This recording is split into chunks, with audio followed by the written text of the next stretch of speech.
근데 너무너무 중요한 본문입니다. 그래서 집중해서 본문을 읽읍시다라고 말하고 읽으려고 그랬는데 그냥 읽어가지고 집중을 안 했나요? 집중이 됐어요? 본문 자체가 여러분을 좀 끌어당겼나요?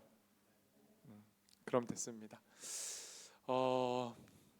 지난주에는 이 본문을 살펴보기 전에 니고데모라는 남자 이야기 살펴봤고, 니고데모랑 예수님의 만남, 그 다음에 또 이제 세례 요한을 등장해가지고 세례 요한이 니고데모랑 어떻게 다른가 또 알아봤고, 오늘 제가 예고한 대로 예수님을 잘 모르는 사람에게 가장 적합한 이 사마리아 여자, 이 니고데모 남자, 이 사마리아 여자 이야기로 예수님이 어떤 분이신지 말씀을 나누려고 합니다. 그리고 다음 주일에는 부활주일이에요. 그래서 특별한 예배를 이제 준비하고 있는데 고등부랑 같이 예배를 드릴 겁니다.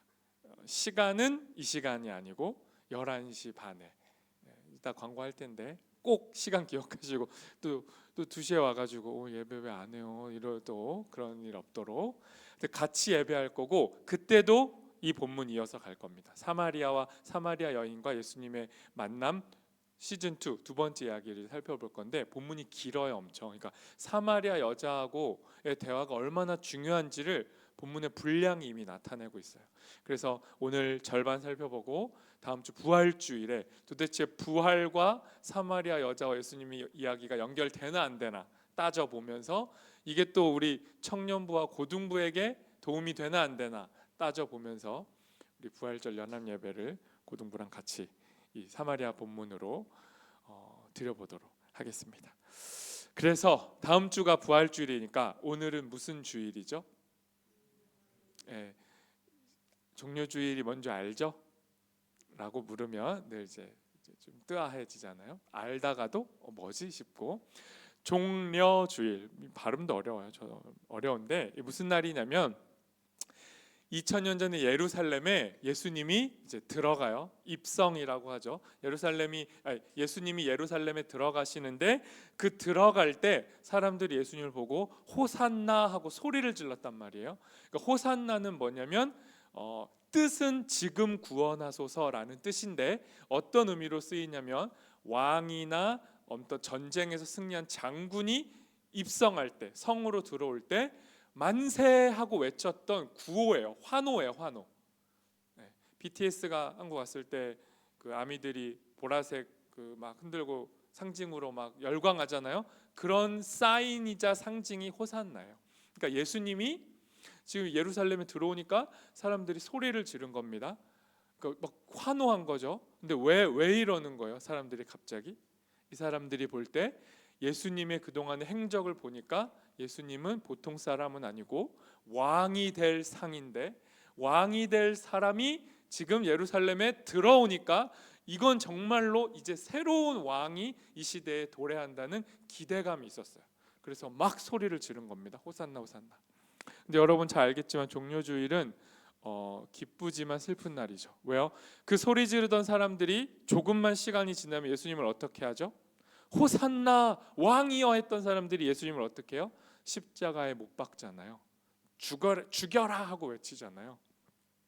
왜 그렇게 된 겁니까? 호산나라고 예수님을 왕입니다라고 말은 하고 있지만 그 왕이라는 이름의 의미가 다른 거죠. 예수님은 어떤 왕으로 우리 가운데 오신 거예요? 저 십자가를 통과하는 왕으로 오신 거죠. 힘으로, 무력으로, 전쟁으로 세계의 평화를 가져오는 분이 아니라 자기 죽음으로 평화를 이룩하는 분인데, 지금이나 그 옛날이나 예수님을 제대로 이해하지 못해요. 그래서 겉으로는 예수님 짱입니다, 우리나라 부강하게 해주세요, 우리 이제 잘 살게 해주세요 라고 소리를 지르다가 예수님 십자가로 가니까 사람들이 어떻게 해요? 왕 아니었네, 주인 아니었네 하고 버린 거잖아요. 이게 종료주일입니다. 그럼 오늘은 무슨 날이냐? 오늘 본문은 무슨 날이냐? 왕 십자가라는 방법으로 예루살렘 성에 입성하신 예수님이 오늘 본문에서는 사마리아라고 하는 아주 버림받았던 성에 입성을 하시는 장면이에요. 그리고 입성하셔서 누구를 만나냐? 호산나 호산나 외쳤던 그 사람들, 마음속에는 다른 주인, 다른 남편, 다른 신랑, 다른 무언가를 꿈꾸면서 예수님의 이름을 부르고 있었던 사람들과 아주 유사한 사마리아 여자를 만나러 가시는 거예요. 이 여자가 도대체 뭘 원하고 있는지조차 모른 채 사마리아 땅에서 고립되어 있었기 때문에 이 여인 만나러 들어가신 게 오늘의 본문입니다. 그래서 오늘 설교는 포인트가 3개인데요. 기억해 주십시오. 목마름, 그리고 우물로 상징되는 물, 그리고 마지막이 결혼이에요. 목마르고 물, 결혼, 이게 어떻게 연결되는지 오늘 말씀을 통해서 좀 살펴보겠습니다. 먼저 여러분 우물부터 좀 볼게요. 우물이 뭐냐면, 여러분한테 우물은 아무 의미가 없죠. 여러분 목마르면 우물에 가서 물 길러 오나요? 여러분 목마르면 어떻게 해요? 정수기 먹죠. 좀 좋은 아파트 살면은 그냥 수도꼭지 틀어서 아리수 먹기도 하고, 저희 아파트에서 상상도 할 수 없는 일입니다. 저희 아파트는 무려 40년의 역사와 전통을 가진 아파트이기 때문에 물을 틀면 녹물이 나와요. 아주 깝깝한 아파트인데 여기서 물 못 먹죠. 진짜 정수 잘해서 먹어요. 전 생수를 사 먹는데, 이 당시는 물 먹으려면 어떻게 해야 됩니까? 먼 우물까지 가서 깊은 우물에서 힘든 노동으로 물을 가지고 와야 되는 상황. 그런데 여러분, 우물은요, 특별히 구약 성경 안에서는 단지 물을 기르러 가는 물을 주는 곳이라는 의미를 넘어서서 여러분 생각과 다르게 좀 에로틱한 장소입니다. 그러니까 이제 에로틱이라는 표현까지 굳이 제가 썼으니까 이쯤 되면 이제 잠에서 깨야 돼요. 설교 초반부터 이렇게 하지 마시고 이제 에로틱한 얘기를 들려드릴게요. 알았어요. 들려드릴게요. 왜 우물이 에로틱하냐면, 제가 한번 설교하기도 해서 창세기 때도 설교했고, 옛날에는 결혼은 남녀의 연애, 자유연애의 과정이 아니라 가문과 가문의 결합, 특별히 가부장, 아빠와 아빠의 계약이란 말이에요. 그러니까 남녀가 서로 얼굴을 확인하고 결혼하는 경우가 드물어요. 그런데 그런 힘든 상황에서도 남녀가 서로를 먼저 알아보고 마음에 들어서 아빠한테 가서 저 여자 저 남자 만나고 싶어라고 해볼 건덕지라도 생길 수 있는 유일한 소개팅 장소가 어디냐? 우물이에요. 기억이 나요? 기억이 안 나요? 분명히 얘기했었는데, 그래서 좋은 클럽이라고 제가 그림까지 보여드린 적이 있어요. 아무튼 우물이 클럽인데, 그 우물에서 사람들이 이제 남녀가 눈이 맞는단 말이에요. 그게 구약에 잘 나타나요. 창세기 24장에는 누가 누구를 만납니까? 아브라함의 종이 자기 주인의 아들 이삭의 배우자 구하러 가가지고 우물에서 리브가를 만난단 말이에요. 그래서 결혼이 성사돼요. 그리고 창세기 29장 가면 야곱이, 이제 실제적으로 이 야곱이 가가지고 거기서 라헬을 만나죠. 너무 예쁜 여인을 만나요. 막 우물 깊은 물을 막 팔뚝도 굵은 이 예쁜 여자가 막 물을 막 길러주는 모습에 반해버리는 그런 좀 이상한 하여튼 장면에 라헬을 만나가지고 결국 결혼한단 말이에요. 그리고 출애굽기 2장에 가면 모세, 굵직한 남자들 이름 나오잖아요. 모세가 또 우물에서 그 우물을 막 방해하는 불량배들 다 물리쳐주면서 그 십보라의 자매들을 만나가지고 결혼해요. 그러니까 우물은 어떤 곳입니까? 결혼 전에 약간의 약혼 과정과도 같은 만남이 이루어지는 장소예요. 그러니까 이 우물이라고 딱 그 설정을 하면 이 요한복음을 읽는 첫 번째 독자들은 여러분과 다른 느낌을 가져요. 우물에서 예수님이 사마리아 여자랑 1대1로 만난다고? 이 배경, 이 설정이 약간은 19금 느낌이 난단 말이에요. 이 사람들은. 왜냐하면 예수님 제자들도 다 딴 데 갔고, 여자는 혼자 나왔고, 예수님도 혼자예요. 그리고 우물에서 만났는데 대화를 해. 예수님이 말을 걸어.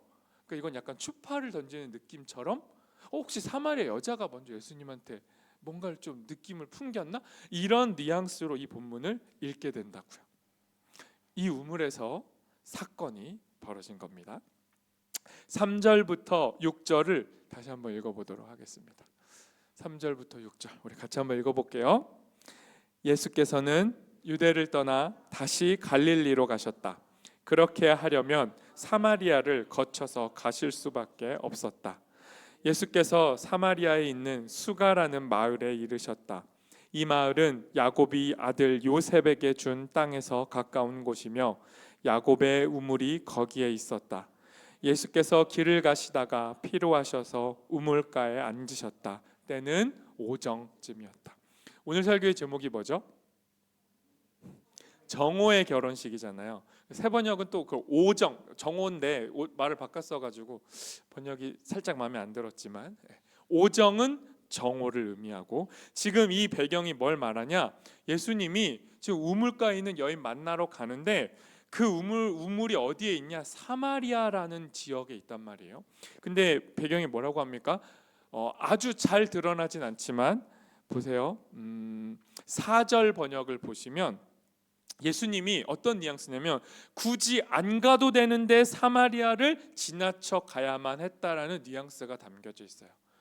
지도를 한번 보도록 하겠습니다. 지도입니다. 지도, 사진 아니고. 네, 지도 보시면 이게 이제 이스라엘이에요. 이스라엘은 나라가 길쭉해요. 길쭉한데 제일 위에 어떤 동네가 있냐? 대표적인 동네가 갈릴리가 있어요. 그리고 가운데에 사마리아가 있고 맨 아래 유대가 있고, 이 유대가 우리로 치면 서울 같은, 서울 경기도 같은 땅인 겁니다. 핫한 동네, 예루살렘이 있잖아요. 그리고 제일 시골 변방, 거기 사니 하는 동네가 갈릴리. 예수님은 자기의 사역 전반부를, 거의 대부분을 어디서 사역했을까요?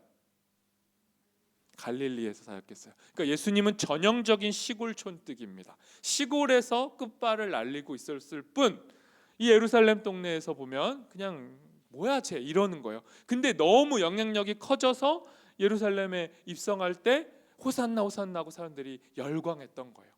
그런 배경에 가운데에 낀 동네 이름이 뭐예요? 사마리아. 사마리아는 이 당시 어떤 의미냐면 분명히 이스라엘 안에 있지만 저 동네는 낀 동네일 뿐만 아니라 지금으로 치면 지금 팔레스틴, 이스라엘의 가자 지구처럼 완전히 봉쇄된 지역이에요. 저기는 땅 자체가 더럽고 지나갈 수도 없으며 저기 있는 사람하고 접촉하면 나도 더러워진다는 생각을 가진 동네가 사마리아입니다.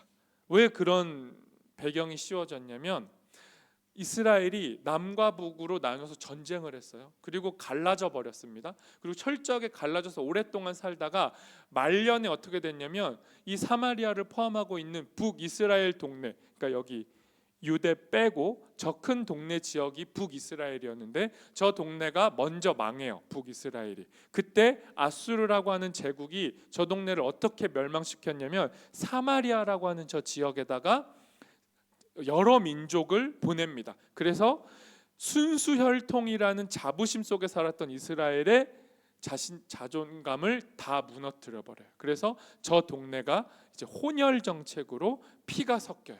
그래서 이제 다양한 외국인, 혼혈인이 다양한 문화와 종교를 가지고 살아가던 동네가 돼 버려서 유대 이스라엘 입장에서, 정통 유대인이라고 하는 사람들 입장에서 저 동네는 이제 버려진 더러운 동네가 된 겁니다.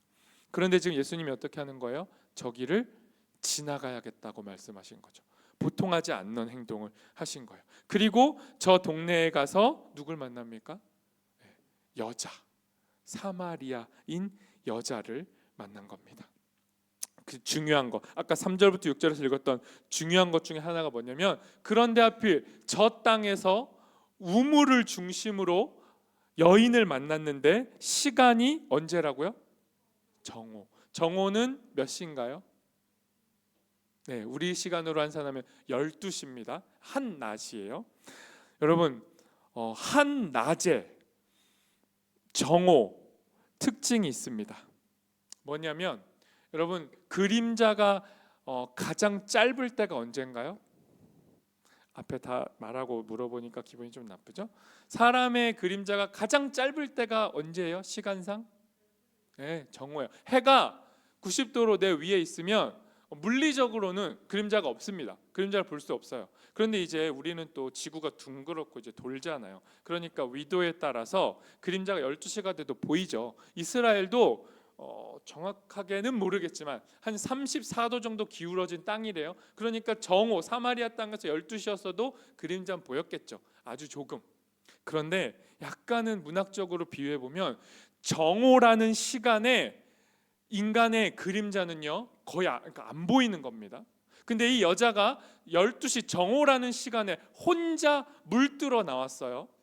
뒤에 배경을 설명해 주겠지만 이 여자는 지금 자기 인생의 그림자를 최대한 감추는 겁니다. 그리고 12시에 나왔어요.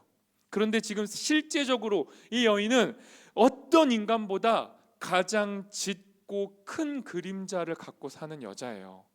숨겨지지 않아요. 12시에 숨기려고 몰래 나와 봤지만 이 여자의 그림자가 얼마나 짙고 큰지는 예수님이 알아요. 그러니까 예수님이 지금 사마리아라고 하는 버려진 땅에 그 중에서도 또 비참한 큰 그림자를 갖고 사는 이 여자를 만나기 위해 여기 간 거예요. 그리고 더 해주고 싶은 말이 있어요. 이 여자한테. 그게 7절입니다. 7절을 읽어보겠습니다. 같이 읽습니다. 한 사마리아 여자가 물을 기르러 나왔다. 예수께서 그 여자에게 마실 물을 좀 달라고 하셨다. 일단 남자가 말 걸면 안 돼요. 이 문화상. 그리고 유대인 남자가 사마리아 여자한테 말 거는 건 진짜 안 되는 거예요. 금기예요. 근데 말 걸었어요. 근데 뭐래요? 예수님 뭐라고 했어요? 나 물 좀 줄 수 없나요? 12시면 가장 더울 때고 목 마를 때 맞아요. 그리고 예수님이 걸어왔잖아요. 제자들 어디 갔습니까? 12시 밥 사려고 먹을 거 구하려고 마을 간 거예요. 예수님 혼자서 우물에 이제 저푸닥 앉아가지고 여자가 오니까 여자한테 말 건 거예요. 물 좀 주세요, 물 좀. 그렇게. 그런데 우리가 이 장면, 아까 우물에서 남녀의 대화 에로틱이라고 했죠. 근데 에로틱을 넘어서서 이 본문을 오독하는 경우가 너무 많았어요. 자, 이제 성경학교 그 엘리트들이시니까 제가 주일학교 엘리트들이시잖아요. 보통 이 사마리아 본문에서 이 여자를 어떤 여자로 여러분이 듣고 배워왔죠? 혹은 어떻게 봤어요, 이 여자를? 이 여자 어떤 여자라고 생각했죠? 네. 왜 부정한 여자라고 생각했죠? 남편이 5, 뒤에 나오면 아직 말 안 해줬지만 남편 5. 그러니까 뭔가 성적으로 문란한 여자라고 인식을 깔고 보는 경우가 대부분이에요. 그리고 실제 그런 해석 많고요. 그런데 여러분 조금만 자세히 들여다보면 그렇지 않을 수 있어요. 여러분 이 당시에 이 여자 남편이 5이나 있었다라는 말 속에 뭐가 있냐면 이 당시는요 결혼도 여자 마음대로 못해요. 이렇게 선택을 받아야 돼요. 가문의 선택. 그리고 결혼을 하잖아요. 근데 이혼을 할 수도 있어요. 이혼할 수도 있는데 이혼의 주체도 누구냐면 남편이에요. 남자예요. 그런데 이 당시에 남자가 어떤 사유로 이혼할 수 있냐면 이게 학파마다 달라요. 그러니까 유대의 랍비 학파들이 있는데 힐렐 학파라는 곳에는요 어떨 때 이혼할 수 있냐? 아내가 밥을 태웠어. 그럼 이혼할 수 있어요. 이혼 신청을 할 수 있어요. 장난 아니죠? 그리고 또 다른 학파는 더 심해요. 뭐냐면 더 아름다운 여자를 발견했을 때 신랑이 남편이 이혼을 요구할 수 있어요. 이혼 요구하면 여자는요 선택권 없어요. 그냥 이혼을 당하는 거예요. 심지어 이혼을 당할 때도 남자가 이 여자는 이혼한 여자입니다라고 이혼 증서를 써주면 그나마 살 수 있어요. 또 다른 재혼도 할 수 있고 뭐 할 수 있는데 이혼 증서를 악의적으로 안 써주잖아요. 그럼 이 여자는 어떻게 됩니까? 생존 불가 상태가 되는 거예요. 집에서 버림받았는데 다시 재혼도 못해. 이 당시 여자가 결혼을 하지 못한다는 건 아무런 보호를 받지 못한다. 경찰도 없고요. 그 어떠한 공권력이 여자를 지켜주지 않아요. 그냥 동물의 세계에 던져지는 거예요. 얼마나 끔찍한지 알겠죠? 그러한 상태에 이 여자가 5번 결혼을 했다 상상해 볼 수 있어요. 이 당시는 사망률이 너무 높고 빨리 죽어요 남자들이. 그리고 여자는 어릴 때 결혼하고 10대 때 결혼하고. 그러니까 10대 때 결혼해서 남자가 빠른 수명 단축으로 전쟁이나 질병으로 죽으면 5번 결혼할 수 있습니다. 그러니까 남편이 바뀔 수 있어요. 그리고 또 구약의 맥락에서 형사 취수제라고 해서 형이 죽잖아요. 그러면 동생이 형수를 취해야 되는 의무가 있단 말이에요. 만약에 그랬다면 이 여자는 만약에 한 집에서 남편 5명 있었다면 5명의 자기 원래 남편의 형제들하고 결혼을 해야 했던 아픔까지 가질 수 있었던 여자가 되는 거죠. 그리고 지금 어떤 상황이에요? 현재 살고 있는 이 남자 6번째 남자는 남편이 아니에요. 공식 결혼 관계가 아니에요. 동거 중인 거죠. 그러니까 어떤 상황입니까? 이 여자는 완전히 취약한 상태, 아무런 돌봄을 받지 못하는 상태, 인격적 대우를 받지 못하는 상태에 던져져 있어요. 그리고 이 여자가 정오에 물을 혼자 뜨러 왔잖아요. 우물물은 아침이나 저녁에 떠요. 너무 중동 더우니까 그 힘든 물을 여자만 또 길렀잖아요. 남자들 뭐 한 거예요 그때? 감사하세요, 지금 태어나신 남자분들. 아 진짜로 여자들 힘들어서 정오는 피하는 시간이란 말이에요. 근데 그 힘든 시간 어쨌든 물을 뜨러 나갈 때 여자들은 우르르 단체로 뜨러 나갑니다. 그래서 우물에서 뭐 합니까? 우물이 핫한 곳이라고 했잖아요. 여기서 가정과 자기 가정사와 마을 동네의 최신 정보를 나누죠. 교류하죠. 요즘은 뭐가 인기가 많대, 뭐가 좋대, 이런 이야기를 나누는 교제의 장소고 좀 숨쉬는 공간인데, 정오에 사마리아 여자는 혼자 물들어 나왔어요. 그럼 생각해 보십시오. 이 여자 어떤 상황이에요? 남편 5이라는 배경이 이 여자가 부도덕했다는 건 아니에요. 억울하게 자꾸만 끔찍한 상황이 벌어진 피해자죠. 그런데 마을 사람들이 이 여자를 보고 아 힘들었겠다 그동안 하고 이 여자를 불쌍히 여겼을까요? 아니요. 우리식으로 표현하면 야 남편 잡아먹은 여자네, 어떻게 저 사람은 하나님 앞에서 안 좋은 게 꼈으면 5명이나 죽어나가? 인정받지 못한, 그야말로 말은 부정한 여인 취급을 받은 거죠. 성적 부정한 여인이란 취급은 받지 않았을지라도 부정한 여인이란 취급을 받았어요.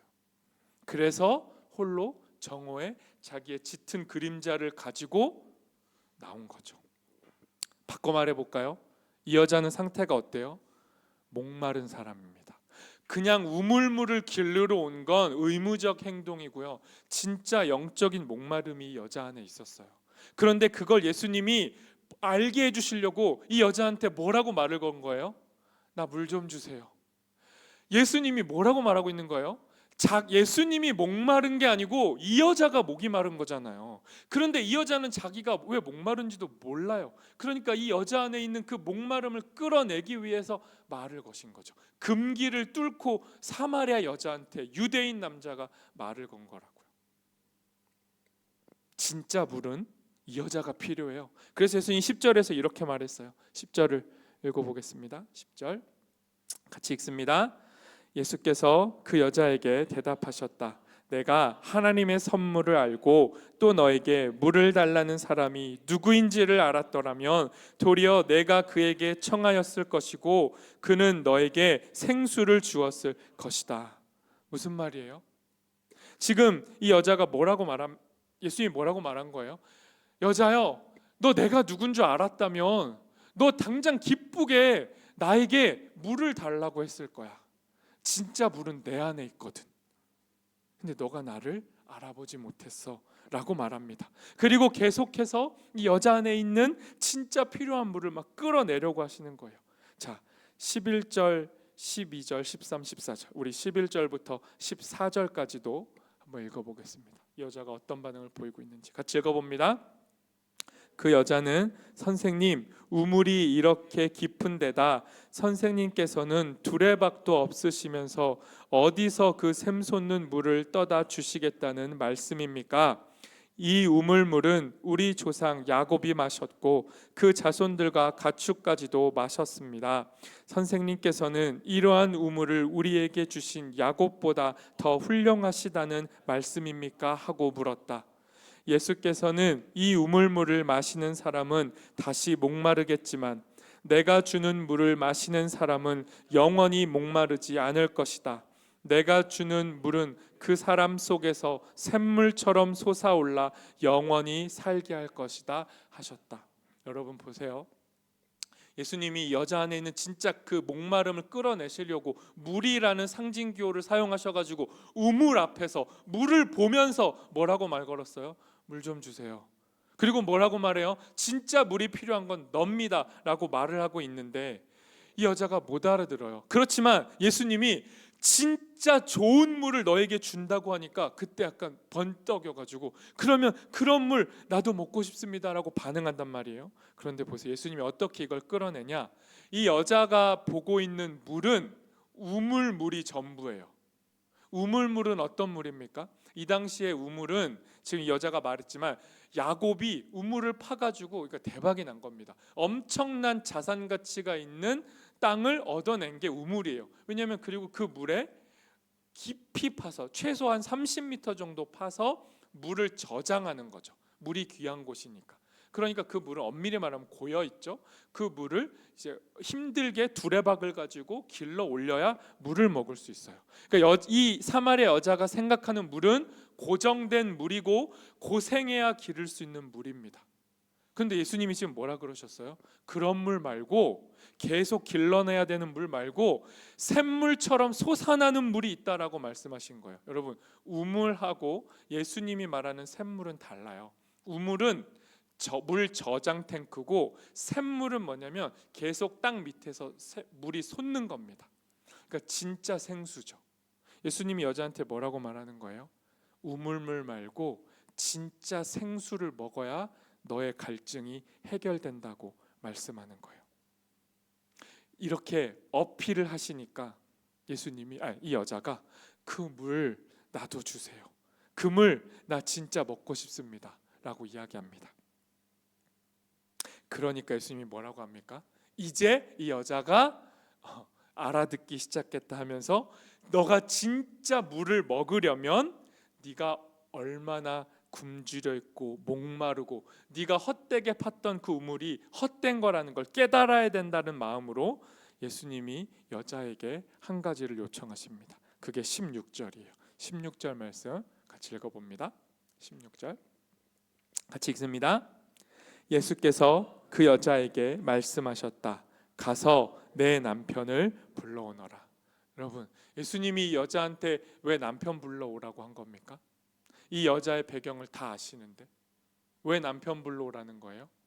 이 여자가 진짜 목말랐던 이유가 남편으로 상징되는 보호함, 살고 싶음, 생존에 대한 욕구가 이 여자 안에 있었는데 아무도 이 여자를 지켜주지 못하니까 예수님이 진짜 남편을 소개해 주시려고, 진짜 이 여자를 살릴 수 있는 남편이 누구인지를 알려주시려고 이 여자에게 남편을 데려오라고 얘기한 겁니다.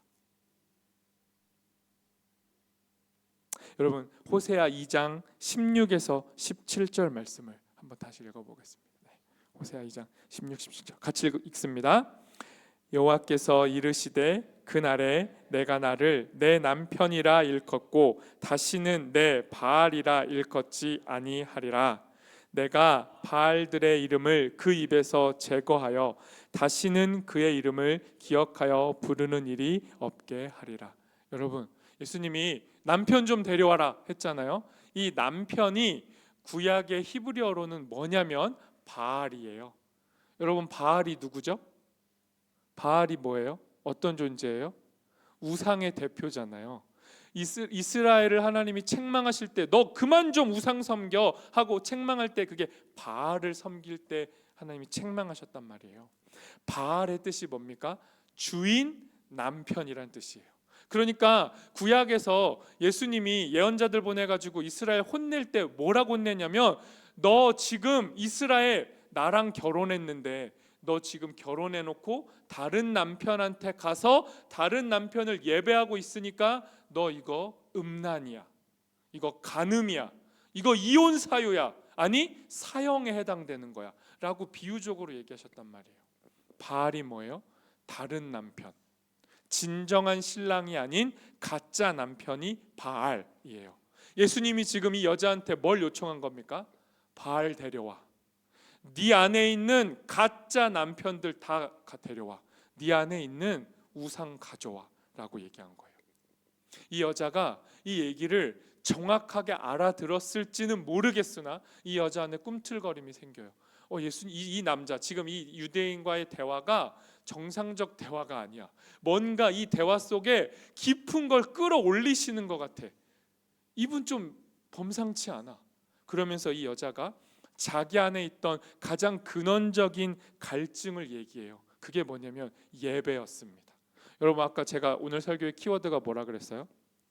목마름, 우물, 결혼. 목마름하고 우물은 연결됐어요?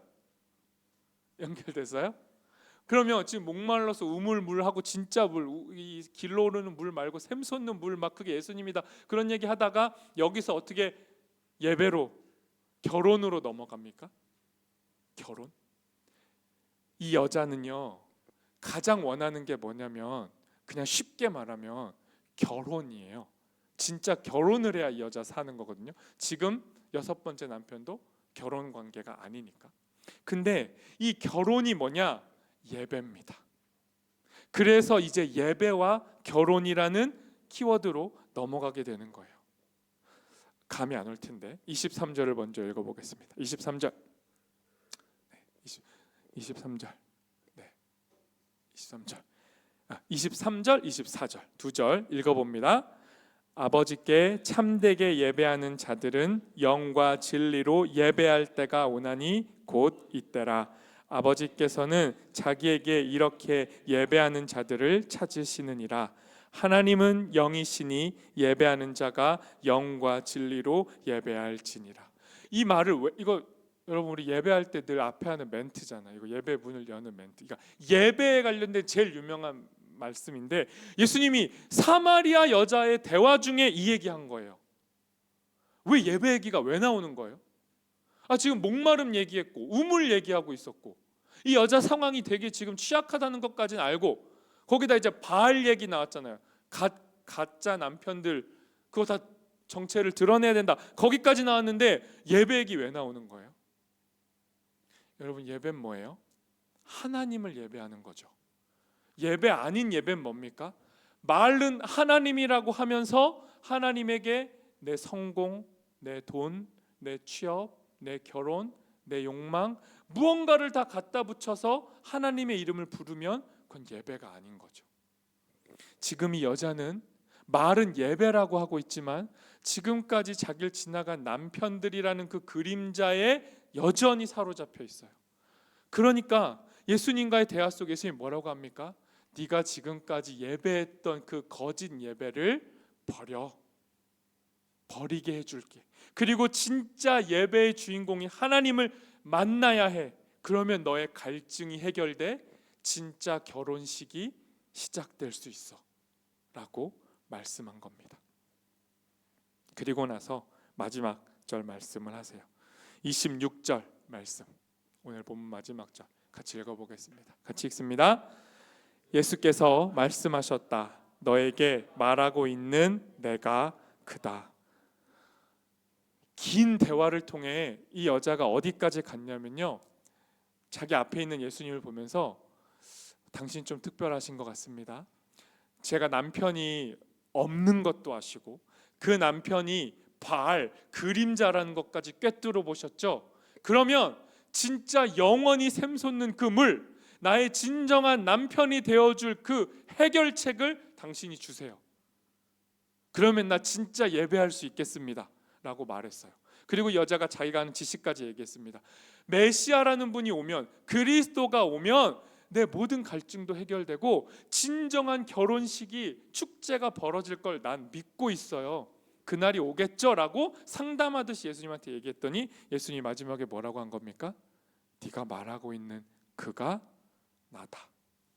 이 말은 뭐예요? 너와 정말 결혼해서 너의 진정한 신랑이 되어줄 수 있는 유일한 존재는 나라고 얘기한 겁니다. 예수님이 지금 헐떡이고 있는 이 여자 앞에서 자기 목마름의 실체가 결혼, 진정한 신랑과의 만남, 그 만남을 통한 예배라는 걸 모르고 있는 이 여자에게 자기 자신을 내어주시는 거예요. 네가 나를 만나 예배하게 될 때 너의 목마름이 해결되고 내가 너의 진짜 신랑이 되어줄 수 있다고 프로포즈를 하신 겁니다. 오늘 이 사건은 우물에서 이루어졌어요. 남녀의 1대1 대화. 예수님이 지금 이 여자한테 지금 뭐 한 겁니까? 프로포즈 하신 거예요. 목마른 여자여, 너의 진짜 신랑이 나다. 너 나랑 결혼해야 너의 갈급이 해결된다 얘기하신 겁니다. 목마름, 우물, 결혼, 이렇게 연결이 되는 거예요. 그리고 여러분, 한 가지 더 기억하십시오. 이 여자가 정오라는 가장 뜨거운 시간에 자기의 부끄러움을 감출 수 있을 거라고 생각하고 나온 그 정오의 우물가, 그 우물가, 혼자 있었던 우물가를 예수님이 지금 뭘로 바꾸신 거예요? 가장 화려한 결혼 장소로 바꾸신 겁니다. 우리는 우리 그림자를 숨기려고 하는데 예수님은 우리 그림자를 드러내세요. 그리고 드러내신 다음에 그 고독한 외로움의 시간을 결혼의 자리로 바꿔요. 그리고 그 우물가에서 진정한 샘물이 되어주시면서 물을 길러내시는 분입니다. 여러분이 예수님 앞으로 우리 같이 나아갈 수 있었으면 좋겠습니다. 예수님이 진정한 신랑이심을 깨닫고 우리의 어두움과 그림자를 예수님 앞에서 드러낼 수 있기를 바랍니다. 그리고 그 예수님 앞에 나아갈 때 주저하지 마세요. 지난주하고 동일한 마지막 적용 팁인데, 어떻게 예수님께 당당히 나갈 수 있냐? 예수님이 뭐라고 하셨죠? 예배할 자를, 우리가 누구를 예배해야 하는가를 먼저 찾는 게 아니라 예수님이 우리를 먼저 찾아요. 진짜 목마른 우리, 진짜 제대로 예배해야 할 우리를 예수님이 먼저 찾으시고 사마리아까지 통가에 들어가셔서 사마리아 여자를 만나시듯이 우리를 찾아오셔서 우리를 만나주시는 분이 예수님입니다. 그러니 여러분, 이 예수님을 기대하시고 여러분의 목마름을 토해내시고 여러분의 그림자를 숨기지 마시고 예수님께로 나아가 참된 예배, 진짜 결혼식을 올리는 우리 모두 되기를 소망합니다. 우리 시간 함께 말씀 기억하면서 찬양하겠습니다.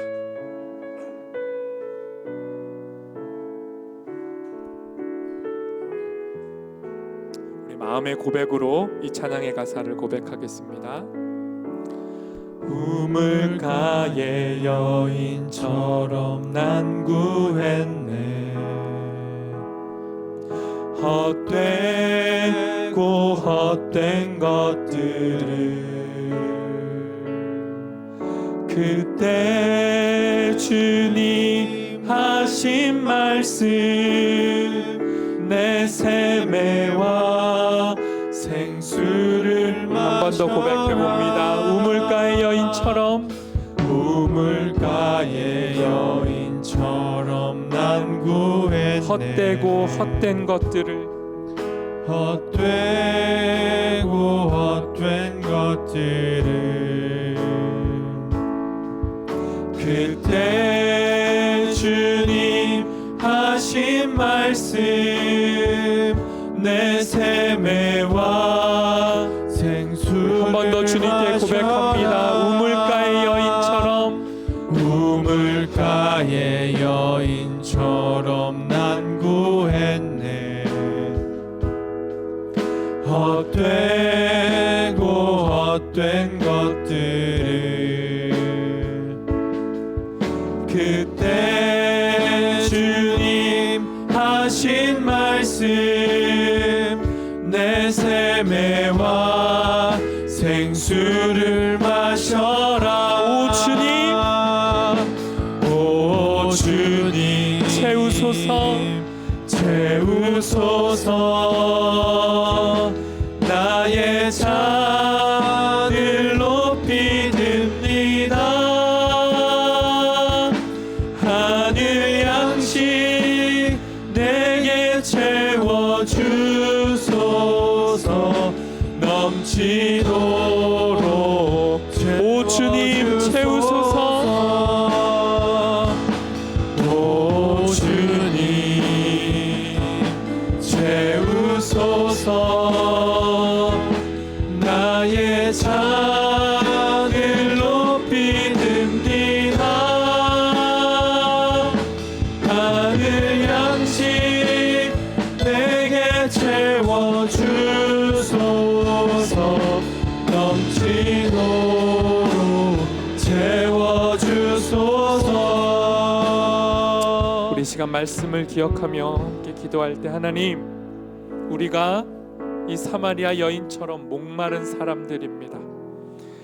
자꾸만 헛된 것, 나의 갈증을 채워줄 수 있는 것이라고 보이는 것을 계속 먹고 마시며 헛된 예배를 반복하며 더 갈증을 느끼는 존재가 우리입니다. 주님, 이런 우리에게 오셔서 말씀해 주십시오. 너의 남편이 누구냐?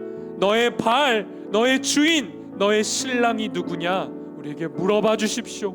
그리고 우리 안에 있던 헛된 것들이 있다면 주님 앞에 다 드러나게 하시고, 이런 우리를 아시고 찾아오신 예수님을 만나 진정한 예배, 살아있는 예배, 생수가 터져나오는 예배, 신령과 진정으로 드리는 예배, 신랑이신 예수님을 만나는 참된 결혼식을 드리는 우리가 되어줄 수 있도록 주님, 오늘 우리를 찾아와 주십시오.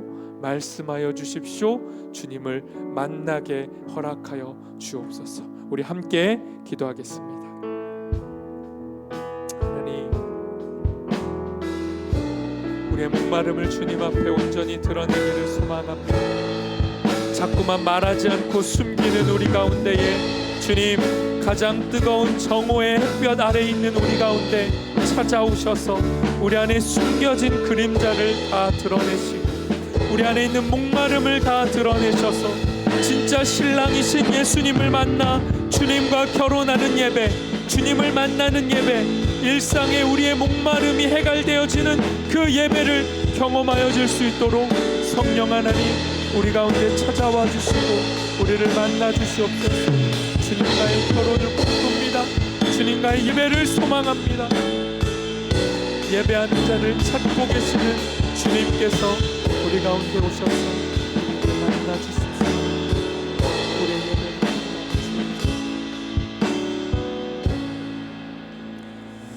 하나님 감사합니다. 주님, 사마리아 여인을 끝까지 찾아내시고 찾아가신 것처럼 오늘 뜨거운 햇볕 아래에서 우리 안에 숨겨진 그림자들을 계속 숨기고 살아가는 우리에게 찾아와 주십시오. 오셔서 진짜 물이 바로 예수님이라는 사실을 우리에게도 말씀해 주십시오. 진정한 생수가 되시는 예수님, 진정한 신랑이 되시는 예수님을 만나 예수님과 결혼하고 예수님과 연합하고 예수님과 하나가 되고, 그래서 진정한 예배를 경험할 수 있도록 우리의 일상 가운데 찾아와 주시옵소서. 목마름의 각각의 자리자리마다 주님 찾아와 주셔서 우리의 이 타는 목마름을 해결하여 주시옵소서. 우리를 만나 주옵소서. 예수님의 이름으로 기도합니다. 아멘. 지금 우리 주 예수님의 은혜와 하나님 아버지의 사랑과 성령님의 보호하심이 그 누구보다 목마른 자가 바로 나라는 사실을 깨닫고 주님 앞에 나아가 참된 예배를 소망하며 참된 신랑이신 주님과 깊이 만나 사귀며 이 땅을 살아가기를 다짐하는 여기 모인 하나님의 모든 자녀들 위해 지금부터 영원까지 함께 하시기를 간절히 축원하옵나이다. 아멘.